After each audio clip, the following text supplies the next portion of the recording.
Welcome back guys. स्वागत है आपका एक बार फिर से एमएससी मैथ्स क्लासेस की यूट्यूब चैनल पे। दोस्तों, आई होप सो कि आप सब लोग जो है वो अच्छे होंगे। अब आपकी जो तैयारी है वो भी अच्छी चल रही होगी। हुआ क्या कि कल रात से मुझे थोड़ा सा गुस्सा आ रहा है। माइंड सेट नहीं है। माइंड सेट तो पिछले 3-4 दिन से ही नहीं है, उसकी कुछ वजह और थी। लेकिन जैसे मैंने कल रात को 11 बजे के लगभग शेखावाटी यूनिवर्सिटी का एक नोटिफिकेशन जो वो देखा, जिसमें टाइम टेबल चेंजमेंट के बारे में बोला गया है। यानी कि पहले जो आपकी डेट थी उसमें कुछ परिवर्तन करके उन लोगों ने उसी डेट को थोड़ा सा आगे बढ़ा दिया है। साथ में उन्होंने एक मोटी मोटी बात लिखी है, मोटे अक्षरों में लिखी है। जब आप नोटिफिकेशन को पढ़ेंगे तो उसमें एक मोटे अक्षरों में एक बात लिखी है कि छात्र हित के लिए ये सब किया गया। एक बात बताओ साथियों, यूनिवर्सिटी अगर छात्र हित के लिए ये सब कर रही है तो ठीक है, पर क्या आपको लगता है कि छात्र हित में होगा? भाई, आपने आज पढ़ाई करी है, वही पढ़ाई आपको 10 दिन बाद करनी पड़ेगी। पढ़ना आपको वही चीज़ें, ये तो है नहीं कुछ एक्स्ट्रा पढ़ना पड़ेगा या फिर कुछ नया पढ़ना पड़ेगा। बिल्कुल नहीं है। आपको मात्र 50% सिलेबस कवर करना है, जो आप अपने अकॉर्डिंग कर चुके होंगे। आपको रिवाइज करना है बस। छात्र हित की यहाँ पर मैं बात करूँ तो उनका सेंस क्या था छात्र हित में कहने का, वो तो मुझे नहीं मालूम। लेकिन एक तरीके से अगर देखा जाए, जैसे मैं बात करूँ पीजी क्लासेज की, जिसमें अपनी एमए, एमएससी, एमकॉम आते हैं। अगर जो बच्चा एमएससी कर रहा है, एमए कर रहा है, एमकॉम कर रहा है और उसने बीएड कर रखी होगी पहले से, तो जाहिर सी बात है उस बच्चे ने राजस्थान में रीट की जो भर्ती निकली है अध्यापक पात्रता वाली, उसका उसने फॉर्म 101% अप्लाई किया होगा। ओके, 26 सितंबर को रीट का जो एग्ज़ाम है वो होना है। सपोज कीजिए अगर उसी दिन एमएससी मैथ्स प्रीवियस ईयर वाले या फिर एमए प्रीवियस वाले, एमकॉम प्रीवियस वाले, अगर उसी दिन आपकी वो डेट जो है आ गई यूनिवर्सिटी एग्ज़ाम वाली, तब आप क्या करेंगे? क्या ये छात्र हित में होगा? आप एमएससी के बच्चे हैं, समझदार हैं, आपको ये भी पढ़ना है, आपको रीट का भी पढ़ना है। ज़रूरी कौन सा है? दोनों ही अपनी अपनी जगह ज़रूरी हैं। ठीक है, भावनाओं में मत बह जाना कि मुझे तो कॉलेज ही करनी है या फिर मुझे रीट का ही एग्ज़ाम देना है। ऐसा नहीं है, दोनों ही अपनी अपनी जगह जो एग्ज़ाम्स है वो इम्पोर्टेंस रखते हैं।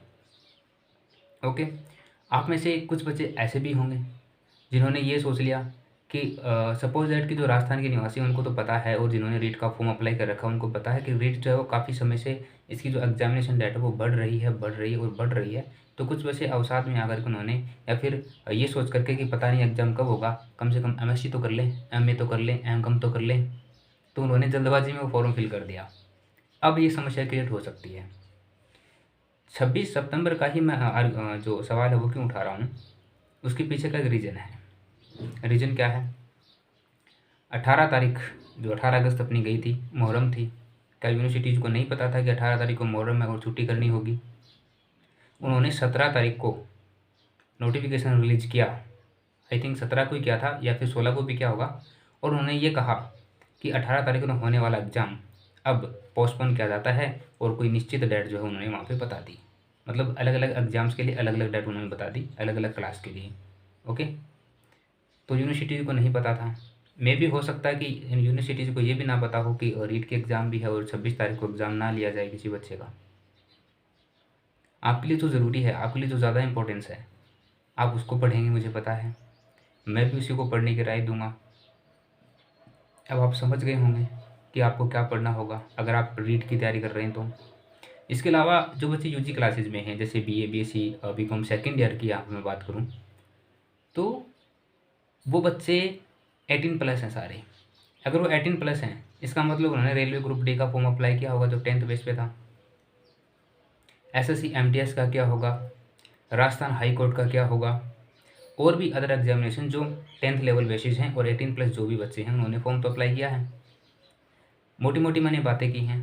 सितंबर के अंदर रेलवे वाला एग्ज़ाम स्टार्ट होने की बात चल रही है। चलो, चल रही है, ये तो बात चल रही है, हो ना हो वो तो टीचर्स पर डिपेंड है। लेकिन एसएससी एमटीएस वाले जो बच्चे हैं उनकी डेट तो फिक्स हो चुकी है अक्टूबर में। 5 अक्टूबर से लेकर 15 अक्टूबर के बीच में जो एग्ज़ाम होने हैं, कंफर्म है। वो बच्चे कैसे तैयारी करेंगे?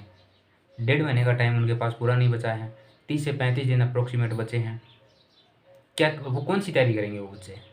वो अपना यूजी क्लास वाला पढ़ेंगे या फिर वो ये वाला पढ़ेंगे, कंपटीशन वाला? यूनिवर्सिटी पहले कहती है कि अस्थायी तौर पर प्रमोट किया जाता है, दिसंबर में एग्ज़ाम करवा लेंगे, फिर अचानक से उन्होंने डेट दे दी कि सितंबर में एग्ज़ाम करवाएंगे। अब वापस से उन्होंने क्या कहा है कि टाइम टेबल में परिवर्तन कर दिया है। इससे छात्र हित कहाँ हुआ? मुझे तो कहीं इस पर छात्र हित नहीं लग रहा है। हाँ, उनका सेंस अलग होगा तो बात अलग है, बाकी मुझे नहीं लग रहा है। आपको वही चीज़ें बार बार पढ़नी होंगी, आप डिप्रेशन में चले जाओगे कि हम कंपटीशन वाला पढ़ें या फिर जो कॉलेज वाला वो पढ़ें। दिक्कतें तो हैं, मैनेजमेंट आपको करना होगा। ओके, अब बात कर लेते हैं कुछ कंपटीशन एग्ज़ाम के बारे में। तो जो पीजी वाले बच्चे हैं उनसे मैं रिक्वेस्ट करूँगा, पीजी अगले साल हो जाएगी, रीट का एग्ज़ाम देना ज़रूरी है, क्योंकि गांव का जो एरिया है, स्पेशली रूरल डिपार्टमेंट जो होते हैं अपने गांव के जो एरियाज़, मैं भी गांव से बिलोंग करता हूँ, इसलिए मुझे पता है, मैंने सहन किया इन चीज़ों को लाइफ में। लड़की को, एक लड़की के लिए बात करूँ मैं, तो एक लड़की को हस्बैंड सरकारी चाहिए ना चाहिए, लड़की की मम्मी को ज़रूर चाहिए। सॉरी फॉर दैट, गर्ल्स बुरा ना माने इस चीज़ के लिए, ऐसा होता है अपने समाज में, मैंने देखा है।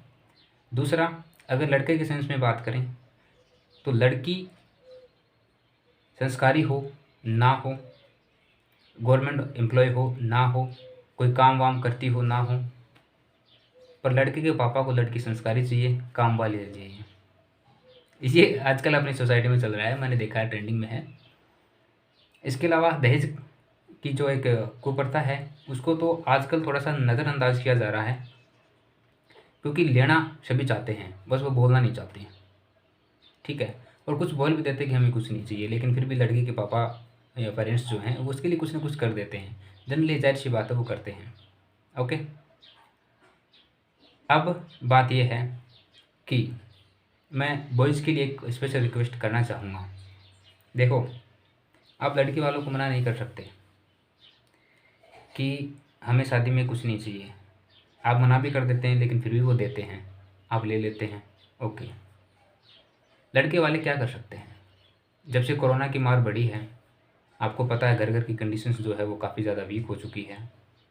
और अगर आप में से, जो मेरे साथी हैं, अगर आप में से किसी की शादी है बॉयज़ में, तो एक छोटी सी रिक्वेस्ट रहेगी मेरी आप सबसे, जब आप किसी के यहाँ पर प्रतिभोज में जाते हैं, मेयर जिसे बोलते हैं, जिम्मन, है ना, शादी से पहले 2 दिन पहले, 1 दिन पहले जो है वो सभी गांव के लोगों को इनवाइट किया जाता है डिनर के लिए। ठीक है, तो वहाँ पर जब जाते हैं तो गेट के ऊपर आपको एक आदमी बैठा हुआ मिलता है, एक या दो, जिसके हाथ में एक कॉपी होती है, एक नोटपैड होती है और एक पेन होता है। वो क्या करता है, जो भी आता है उससे जो कुछ भी इच्छा से जो व्यक्ति अपना कुछ लिखवा के जाना चाहे, 20 रुपये, 50 रुपये, 100 रुपये, 500 रुपये, 2000, जो भी इच्छा है वो लिखता है। ऐसे जनरली मैंने अभी हमारे यहाँ भी कोई परिवार में शादी थी, मैंने एक बुजुर्ग से पूछ लिया कि आप ये सब क्यों कर रहे हैं? तो पता है क्या कहते हैं, इससे ये पता चलेगा कि कौन शादी में आया है और कौन नहीं आया है। मैं ये पूछना चाहता हूँ उनसे, और मैंने एक से नहीं काफ़ी लोगों से ये पूछा है तो उन्होंने यही कहा है। मैं उनसे ये पूछना चाहता हूँ कि कोई आदमी आया, खाना खाया और चला गया, इसका मतलब वो शादी में नहीं आया, क्योंकि आपने तो नाम नहीं लिखा उसका। ये तो बात नहीं है। ओके, तो मैं ये चाहता हूँ फिलहाल सभी बॉयज़ से एक रिक्वेस्ट रहेगी मेरी कि अगर आप लोगों की शादी है, आपके भाई की शादी है या फिर आपके किसी रिलेटिव की शादी है बॉयज़ में, तो ये जो गेट के सामने आप एक बंदा बिठा देते हैं पेन कॉपी लेकर के, उसको ना बिठाएं। क्योंकि अगर कोई बंदा कम से कम भी 20 रुपये देता है तो इसका मतलब ये है कि वो आपकी खुशी में शामिल नहीं हो रहा है, वो सिर्फ आपका उल्हाना तारने के लिए शामिल हो रहा है कि भाई वो हमारी शादी में आए थे कभी, अब हम वापस जा रहे हैं। आपको पता है 8 रुपये में इंदिरा गांधी इंदिरा रसोई योजना जो है अपना, वो भरपेट खाना खिलाती है।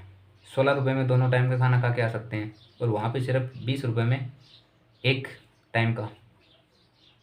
बॉयज़ के लिए मैं बात कर रहा हूँ, गर्ल्स बुरा ना माने, गर्ल्स के लिए भी बात करेंगे, रुकिए।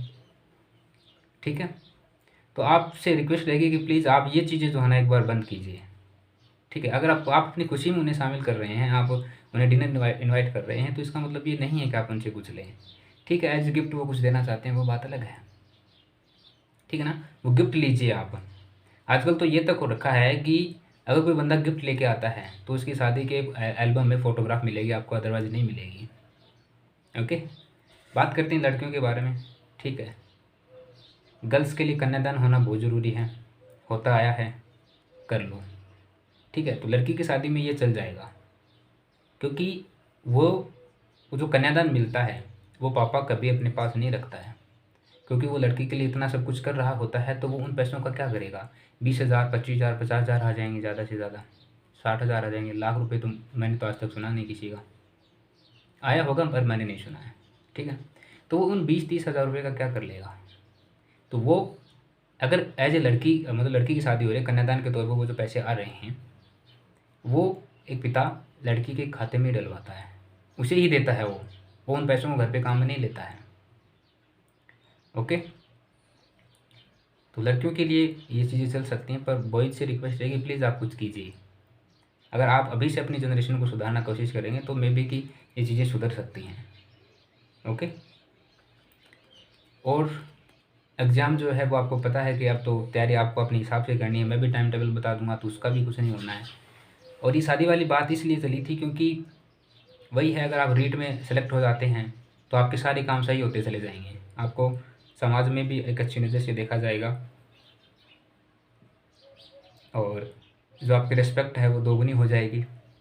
अभी तो लोग बाग आपको पता नहीं क्या क्या बोलते होंगे, सारी चीज़ें सुन रहे भी होंगे, आप डिमोटिवेट भी हो रही होंगे, बट आप थोड़ी सी समझने की कोशिश करें मेरी बातों को, मेरी फीलिंग्स को, क्योंकि मैंने जीवन में ये सारी चीज़ें सहन की हैं, मैंने देखा है, इसलिए मैं बोल रहा हूँ। ओके, बाकी तो और क्या ही करें।